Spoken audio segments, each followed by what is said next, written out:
Haleluya. Segala puji syukur kita naikkan ke hadirat Tuhan. Sebab kasih setia Tuhan begitu sempurna kepada setiap kita. Pertolongan Tuhan tidak pernah berkesudahan, selalu baru tiap hari. Salam sejahtera untuk kita sekalian. Mari kita menyerahkan ibadah kesucian pagi hari ini ke dalam tangan Tuhan. Mari kita berdoa. Kami tabiskan ibadah kesucian pagi hari ini di dalam nama Allah Bapa, Anak, dan Roh Kudus. Amin. Amin.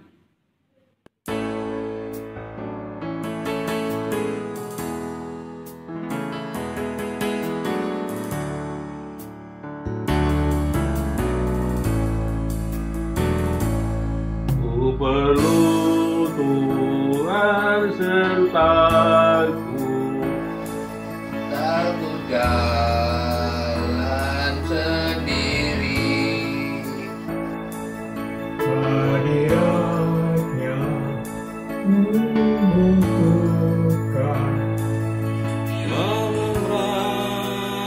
Memberanikan hati, jiwaku tenang teduh, karenanya membimbingku. Ku ingin ku tak mengeluh, ku jangan ragu.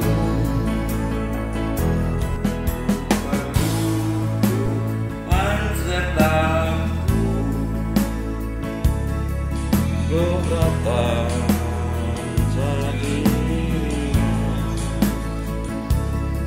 Ku takkan khawatir dan susah, Memberi pertolongan, jiwaku tenang teduh, karenanya membimbingku. Ku ingin ku tak mengeluh, ku jangan malu,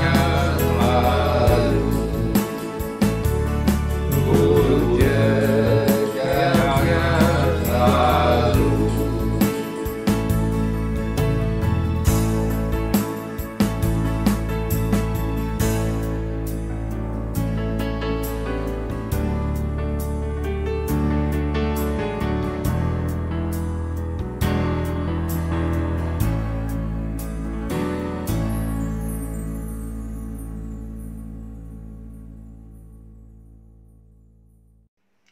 Haleluya.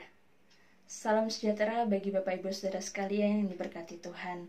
Pada kesempatan kali ini saya mengucap syukur kepada Tuhan karena kembali Tuhan izinkan kita boleh ada di hari yang baru lagi. Puji syukur kepada Tuhan untuk segala kesehatan dan kekuatan yang Tuhan berikan untuk setiap kita. Pada kesempatan kali ini saya ingin agar kita semua boleh belajar bersama-sama mengenai kebenaran firman Tuhan yang terambil dari kitab 2 Raja-Raja 19 ayat 29 hingga ayat yang ke-30. Saya akan membacakan bagi kita sekalian 2 Raja-Raja 19 ayat 29 sampai ayat yang ke-30. Demikian firman Tuhan. Dan inilah yang akan menjadi tanda bagimu, hai Hizkia. Dalam tahun ini orang makan apa yang tumbuh sendiri, dan dalam tahun yang kedua apa yang tumbuh dari tanaman yang pertama, tetapi dalam tahun yang ketiga menaburlah kamu, menuai, membuat kebun anggur dan memakan buahnya. Dan orang-orang yang terluput di antara kaum Yehuda, yaitu orang-orang yang masih tertinggal, akan berakar pula ke bawah dan menghasilkan buah ke atas. Demikian firman Tuhan. Pada kesempatan kali ini, firman Tuhan saya beri judul dari ayat yang ke-30, berakar ke bawah dan berbuah ke atas. Hidup Kristen yang sesungguhnya adalah berakar ke bawah dengan kuat, sehingga akan berbuah ke atas dengan lebat. Artinya, hidup yang tertanam di dalam firman Tuhan dengan kuat, maka kita akan berbuah dalam kemuliaan Tuhan. Luar biasa apa yang dikatakan dalam ayat yang ke-30. Dan orang-orang yang terluput di antara kaum Yehuda, yaitu orang-orang yang masih tertinggal, akan berakar pula ke bawah dan menghasilkan buah ke atas. Kuasa Tuhan bekerja lebih dari apa yang dapat kita pikirkan. Apa yang terjadi jika hidup kita sebagai pengikut Kristus berakar ke bawah dengan kuat dan berbuah ke atas? Ada beberapa hal yang saya boleh catat dari renungan ini. Yang pertama adalah, jika kita berakar ke bawah dengan kuat dan berbuah ke atas, maka kita menjadi kuat dan semakin kuat. Tantangan dan pergumulan sudah pasti akan hadir dalam keseharian kita. Selama kita hidup di dunia, kita akan berjalan beriringan atau berdampingan dengan yang namanya tantangan dan pergumulan. Ketika musim ini tiba, jangan kita menangis dan jangan kita putus asa. Karena semua itu adalah bagian dari proses kehidupan untuk menjadikan kita kuat dan semakin kuat di dalam anugerah Tuhan. Siapakah di antara Bapak, Ibu, Saudara sekalian yang pernah membayangkan adanya COVID-19 ini? Saya rasa tidak ada seorang pun yang pernah membayangkan bahwa kita ada di situasi seperti ini. Tetapi kalaupun saat ini kita ada di situasi seperti ini, marilah kita tetap kuat di dalam Tuhan dan percaya bahwa semua hal yang terjadi dalam hidup kita ada dalam kendali Tuhan. Lakukan apa yang menjadi bagian kita, dan selebihnya Tuhan yang akan mengerjakannya buat kita. Kita harus makin berakar dalam Kristus dengan kuat. Kita harus makin berakar dalam kebenaran firman Tuhan, berakar dalam kasih anugerahnya. Jika tidak, maka kita akan mudah goyah, karena kita hanya berakar pada kekuatan manusia. Sementara kita manusia tidak punya kekuatan apa-apa kalau bukan Tuhan yang menganugerahkannya buat kita. Yang kedua, apa yang terjadi kalau kita sebagai pengikut Kristus berakar ke bawah dengan kuat dan berbuah ke atas dengan lebat? Yang kedua adalah kehidupan keseharian kita akan menjadi bermakna. Dunia di mana kita hidup akhir-akhir ini telah menjadi dunia yang penuh dengan keegoisan, self-centered. Banyak orang yang memikirkan dirinya sendiri dan mencari keuntungannya. Contoh sederhana, di awal-awal pandemi COVID-19 ini, banyak sekali orang-orang yang beralih job menjadi penimbun masker, penimbun hand sanitizer, sehingga barang-barang ini menjadi langka.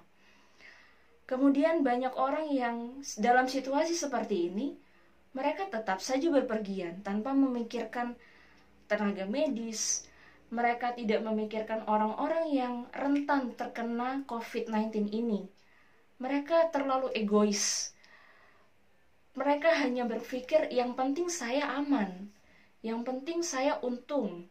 Tetapi kita sebagai anak-anak Tuhan ditempatkan di dunia ini untuk menjadi contoh dan teladan buat orang lain. Menjadi berkat, menjadi teladan dan berdampak buat orang lain. Untuk membuat orang lain dapat menikmati kehidupan yang lebih baik. Marilah kita buang sikap egois, sikap self-centered, sikap yang mau mementingkan diri kita sendiri. Kita harus berusaha bagaimana caranya supaya hidup kita berarti di dunia ini. Hidup kita bisa menjadi berkat buat orang lain. Yang ketiga, jikalau kita sebagai pengikut Kristus berakar ke bawah dengan kuat dan berbuah lebat ke atas, maka kita dapat bertahan dalam segala keadaan. Rumah yang dibangun di atas batu karang akan kuat bertahan dalam angin ribut dan badai yang hebat. Begitu juga dengan kehidupan kekristenan kita. Kalau kita tertanam kuat dalam Kristus dan firman-Nya, maka ketika ada badai sekuat apapun, persoalan hidup dan masa sulit seperti ini, maka hidup kita akan tetap bertahan. Bertahan dalam kekuatan kita kepada Tuhan. Dalam perjalanan hidup kita, keadaan bisa terjadi seperti yang tidak kita harapkan. Ada hal-hal di luar kontrol kita, ada hal-hal di luar kendali kita yang tidak mampu kita kendalikan.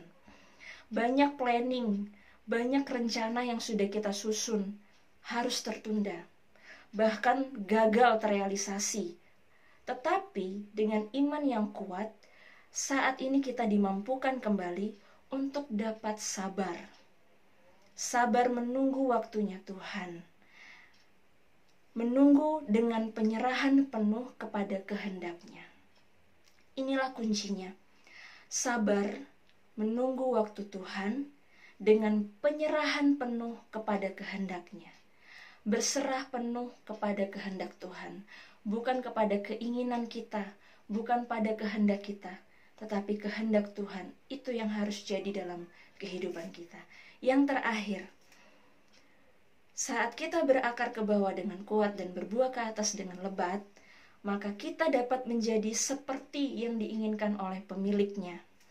Ketika pemilik kebun menanam benih, maka dia pasti mengharapkan sesuatu dari benih yang dia tanam.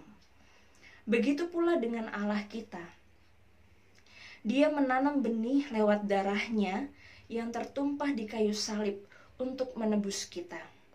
Kasih-Nya dinyatakan, keselamatan kekal Dia sediakan bagi kita. Selanjutnya, Allah punya keinginan, Allah punya kerinduan, supaya lewat hidup kita, nama Tuhan dipermuliakan. Yohanes 3 ayat 30 berkata demikian, Ia harus makin besar, tetapi aku harus makin kecil. Artinya, Tuhan harus yang jadi nomor satu, bukan kita, bukan Vanessa, tetapi Tuhan Yesus yang harus jadi nomor satu dalam kehidupan kita. Tuhan Yesus yang harus semakin dikenal, bukan kehidupan kita. Firman Tuhan katakan, dari buahnya lah seseorang akan dikenal.